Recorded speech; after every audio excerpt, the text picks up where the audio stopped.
Esto es El Taller del Maestro con el pastor Jorge Abreu, un local espiritual donde estás invitado a transformar tu vida con la palabra de Dios, un lugar de sanidad interior. Bienvenido.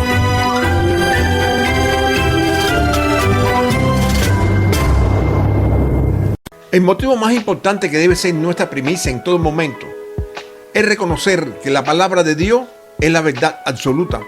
Cuando ya a esta altura del tiempo son muchos los que han tratado, desmintiendo sus argumentos bíblicos, tratar de confundir a través de mentiras el poder establecer sus propios argumentos. Pero nada que lleve el sello de confusión puede tapar la verdad, y más aún cuando esa verdad va dirigida al sistema espiritual, ya que al ser creada la carne, desde el mismo principio se estableció de que al cielo no entraría carne ni sangre, y que además desde el mismo principio crear y también establecer que la carne del polvo la sacó y al polvo volvería.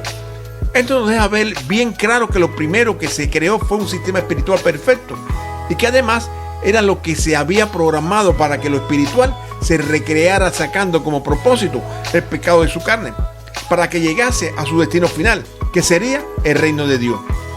Quiero que sepas que esta introducción es importantísima para que puedas comprender no solamente lo que vas a escuchar, sino el llamado final. Analiza, Efesios 6:12 nos dice: porque no tenemos lucha contra sangre y carne, sino contra principados, contra potestades, contra los gobernadores de las tinieblas de este siglo, contra huestes espirituales de maldad en las regiones celestes. Esto es bien sencillo de entender. Piensa, porque para eso nos dieron cerebro. ¿Quién tratará de conmoverte el piso obrando con maldad dentro del que podría estar frente a ti ofendiéndote, tratando de que tú caigas en esa tentación provocativa? ¿Conoces tú que uno de los argumentos que existía, porque ya ha sido derrumbado, con el que pensaban bloquear el buen propósito de las escrituras, es que fue escrita por el hombre? Ahora bien, si tú pudieses borrar de las escrituras el nombre de todos los atributos concernientes a Dios Padre, Dios Hijo, Dios Espíritu Santo, y piensas en esas escrituras como si fuese un libro, y te pidieran tu opinión sobre ese libro, ¿cuál sería? Yo estoy seguro que inclusive tú se la recomendaría a todos tus seres queridos al final. Entonces, si eso es real y el libro es bueno, y además sus escritores nos dicen que no fueron ellos, sino que les dan gloria y honra al Hijo de Dios, a Jesús, te aseguro que reaccionarías satisfactoriamente al darte cuenta del bien que le podría ocasionar a tu gente. Pero vamos a expandir un poco más nuestra mente y pensemos en todo lo bueno que Dios a través de las escrituras nos ha dejado a toda la humanidad. Los mayores golpes que la humanidad recibe no es del palo que podría romperte los huesos, sino de quien a través del ser humano manipula el mecanismo para que ese ser humano golpee y se manifiesten las obras de la carne, que son adulterio, fornicación, inmundicia, lascivia, idolatría, hechicería, enemistades, pleitos, celos, iras, contienda, disensiones, herejía, envidia, homicidio, borrachera, orgía y cosas semejantes a estas, que al final nos dice, como ya os he dicho antes, que los que practican tales cosas no heredarán el reino de los cielos. Gálatas 5:12 es donde lo vas a encontrar. ¿Se dan cuenta lo importante que es practicar el amor de Dios en lo espiritual? Porque eso es amar a Dios por sobre todas las cosas y amar al prójimo como nosotros mismos. Eso es algo que de una u otra forma debería llenar nuestras vidas, porque sería la única forma que podríamos tratar, no solamente con Dios, porque el amor es el lazo que nos une a Él, sino con cada uno de los que a nuestro lado necesitan también de ese toque de Dios, y que quizás tú, hermano mío, que en este momento me estás escuchando, puedas hacer la diferencia entre la vida y la muerte de ese hermano. Y no estoy hablando solamente de vida y muerte física, estoy hablando de su muerte espiritual. Acuérdate que al igual que alguien un día oró por tu vida, y por la mía y por la de muchos, que inclusive ese alguien nos habló muchísimas veces de que aceptásemos a Cristo, y hoy somos capaces de estar trabajando para Él, o estar en sintonía con Él, o en comunión con Él. También hay muchos allá afuera que necesitan ese toque tuyo, que los pueda llevar realmente a donde Dios quiere que tú lo lleves, a su presencia.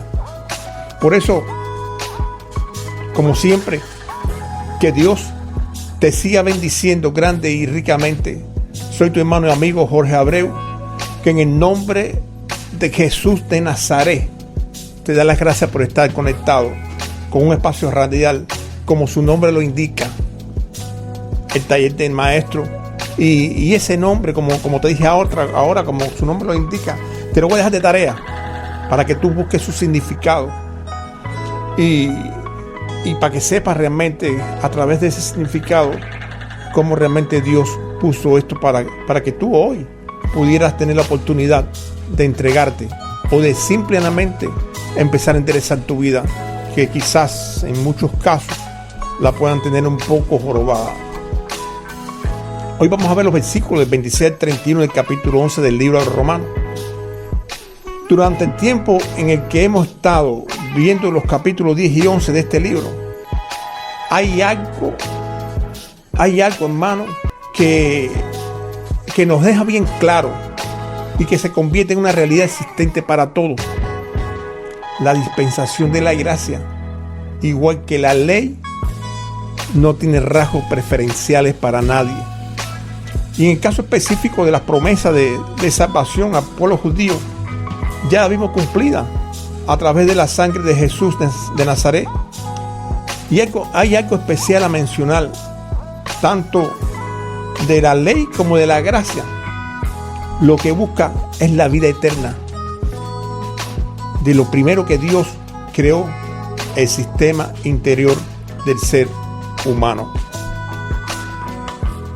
Hay algo importante, y aunque parezca un poco fantasioso, cuando Dios busca la salvación del sistema interior, es porque éste habitará en otro lugar diferente al que nos hemos mantenido.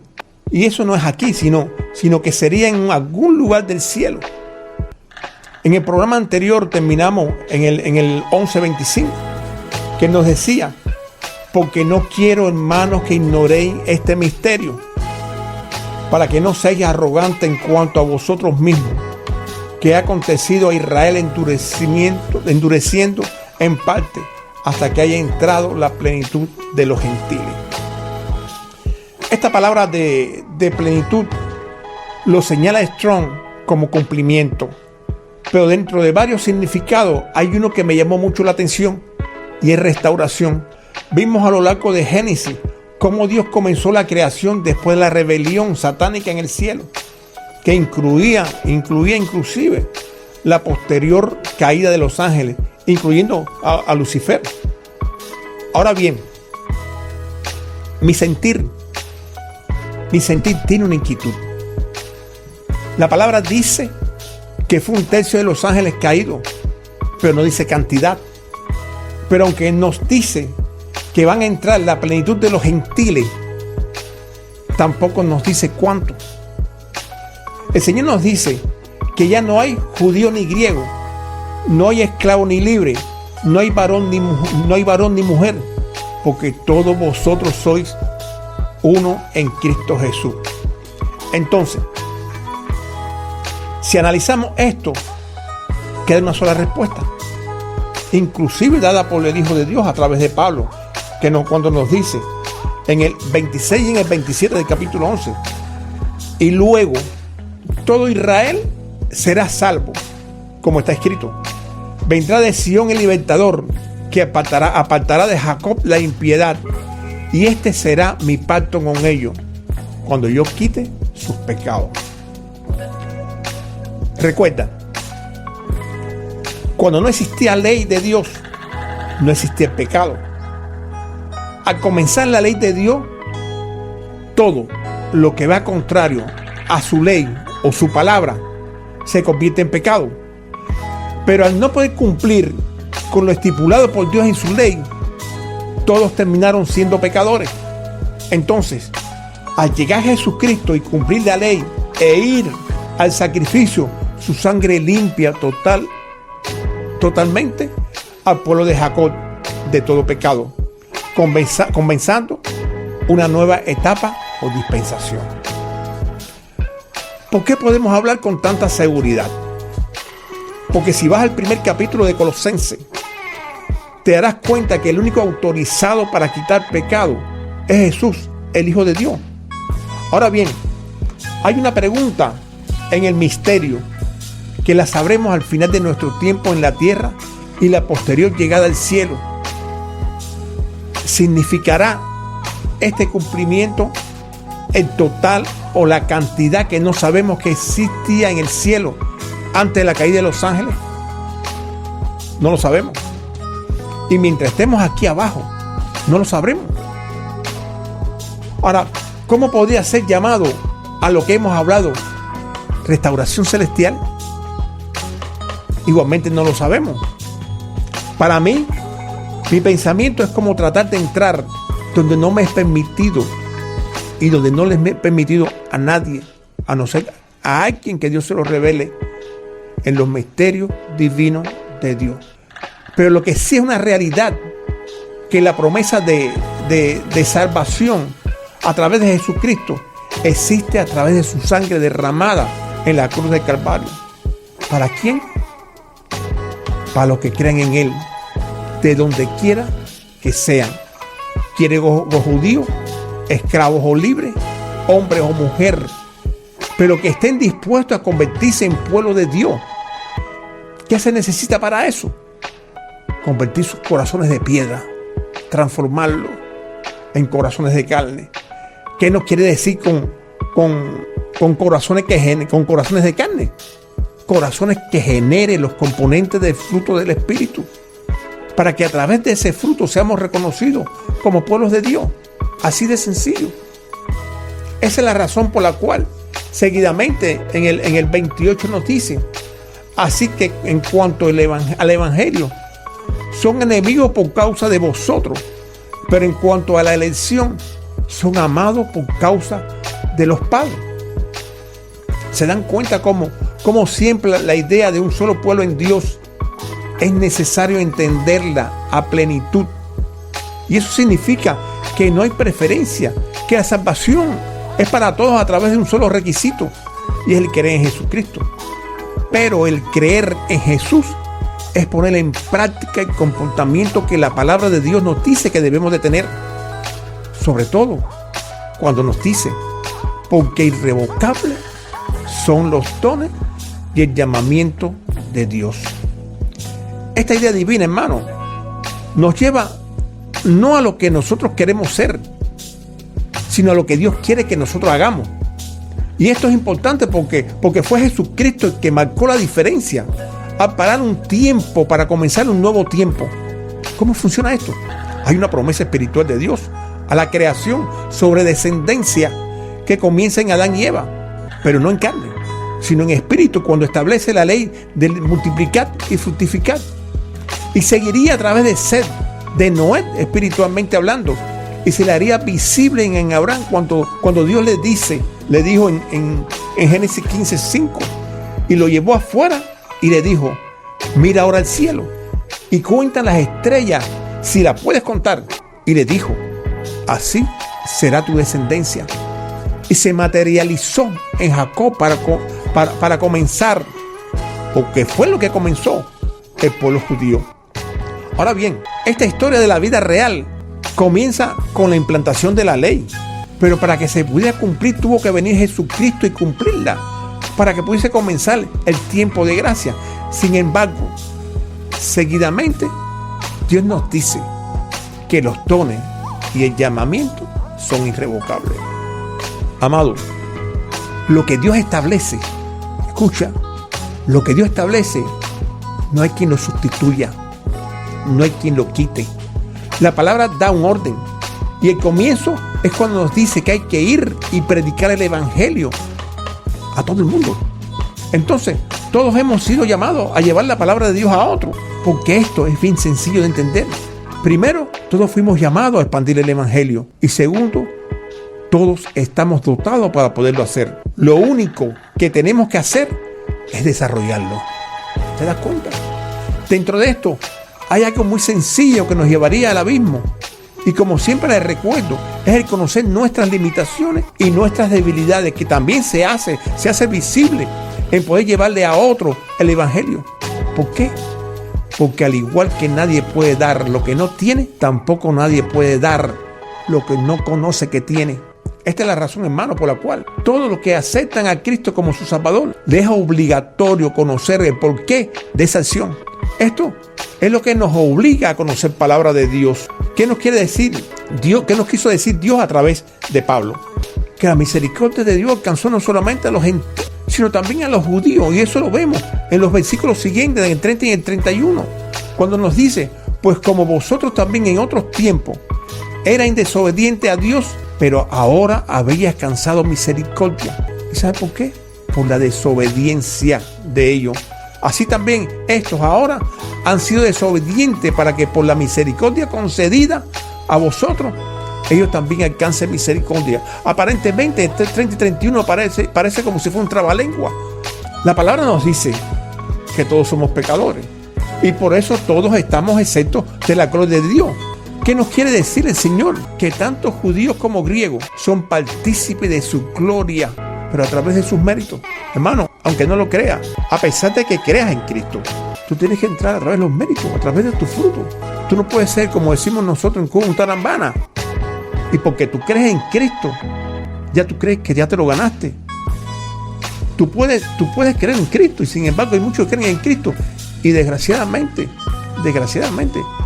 o son homosexuales, o son drogadictos, o están robando, o están caminando para rellenarlo, están caminando contrario a la palabra de Dios. Sin embargo, el Señor te dice que si tú crees en Él, tienes que estar atento, tus oídos a su palabra, y más que tus oídos, tu sistema espiritual no revive si tú no lo inyectas con el virus de la palabra interiormente.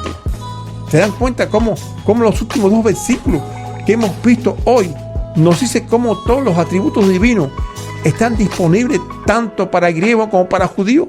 Lo único que se necesita es creer en Jesucristo, hermano. ¿Sabes por qué? Porque si crees, se es obediente a su palabra. Por eso, todo lo que nos dice la palabra de Dios es real. Por lo que podemos decir que las promesas de Dios son reales y funcionan cuando se claman con un corazón dispuesto a Dios y hemos alcanzado frutos celestiales en nuestra cuenta.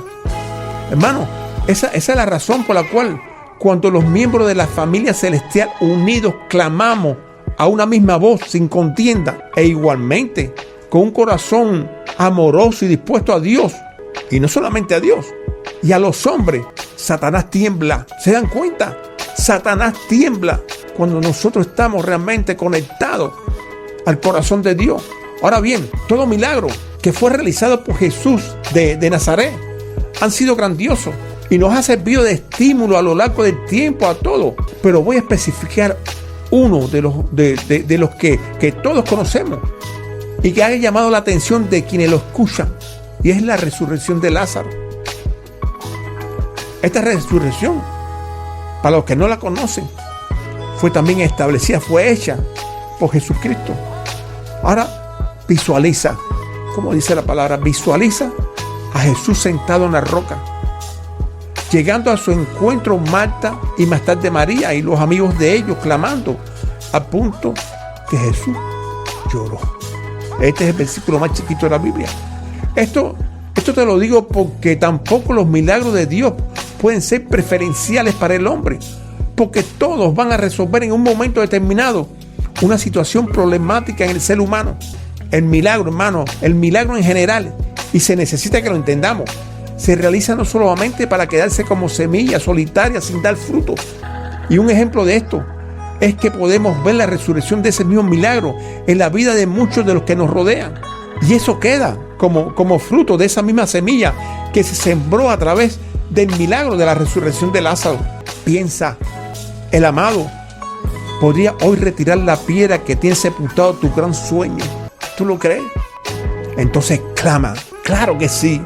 También puedes resucitar tu matrimonio, tus hijos, tu casa, tu negocio. Pueden igualmente ser resucitados. ¿Tú lo crees? También tu gran sueño, quizás tu bebé, también puede ser resucitado. Sin embargo, hasta este momento lo veías como algo en ti que se pudre en la sepultura del olvido, convirtiéndose en algo inalcanzable. Pero ¿sabes algo? Dios no se ha olvidado de ti, de nadie. Muchos hoy están viviendo la felicidad producto de la resurrección de sus sueños, motivo por el cual Solamente cree en tu sueño y no claudiques, porque si crees y luchas lo conseguirás. Ahora bien, creer es tener fe. Y fe es visualizar lo que tú quieres que resucite en ti. ¿Sabes lo que se activa al creer que Dios funciona en ti? Nada más y nada menos que la gloria de Dios en ti. Y para eso, el amado dejó para la posteridad, para nosotros, hermano mío, la llave que rueda la piedra en la cual están sepultados los sueños tuyos. La tumba se abre solamente, hermano, si puedes creer. Recuerda que en todos los milagros realizados, cualquiera que sea, lo veremos. Es la gloria de Dios. La gloria de Dios manifestada en ese preciso momento. Este momento, hermano, puede ser el gran momento de tu vida, que podría inclusive hacer la gran diferencia en ella. Hoy Dios te dice: si crees, verás mi gloria manifestarse. El amado clama día a día por ti. Toma ventaja del amor de Dios para tu vida y haz la diferencia de ese maravilloso momento.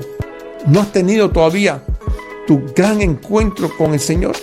Dios necesita de tu buena actitud, que levantaría tu gran testimonio. Eso solamente se logra si puedes creer a través de una simple conversación con el único que te puede dar la entrada al cielo. El único que puede en este momento limpiarte de todo pecado.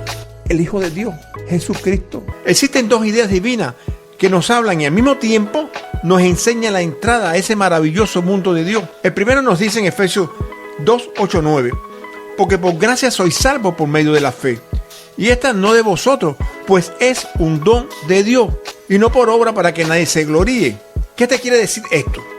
Que existe un solo Salvador, porque existe un solo intermediario entre el Padre y nosotros, que es Jesús, el unigénito de Dios.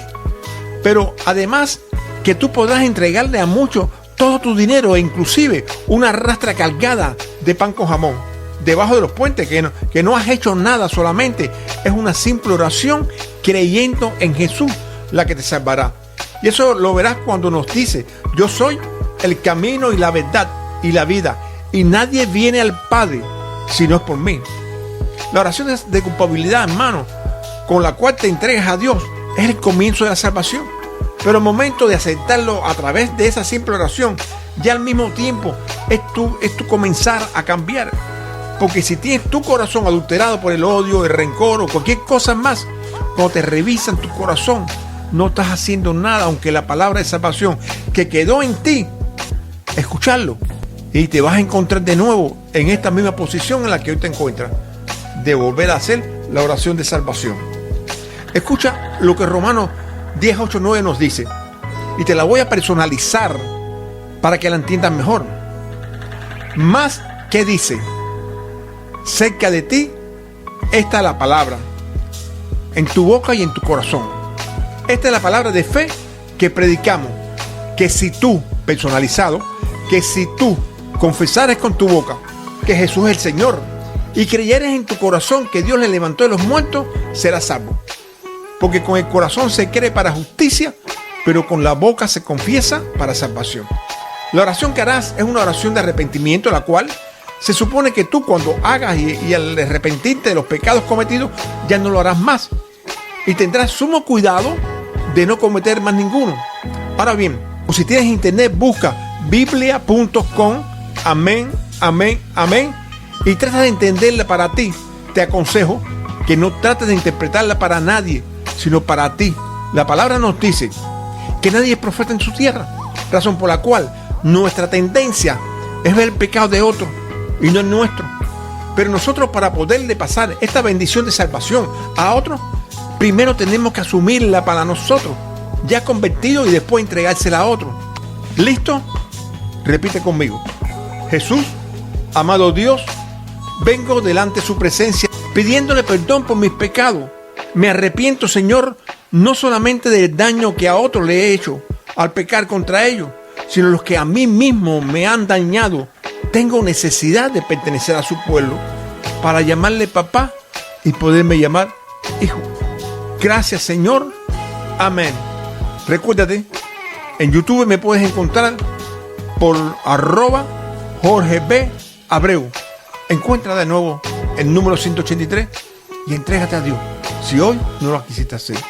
Dios te siga bendiciendo grande y ricamente.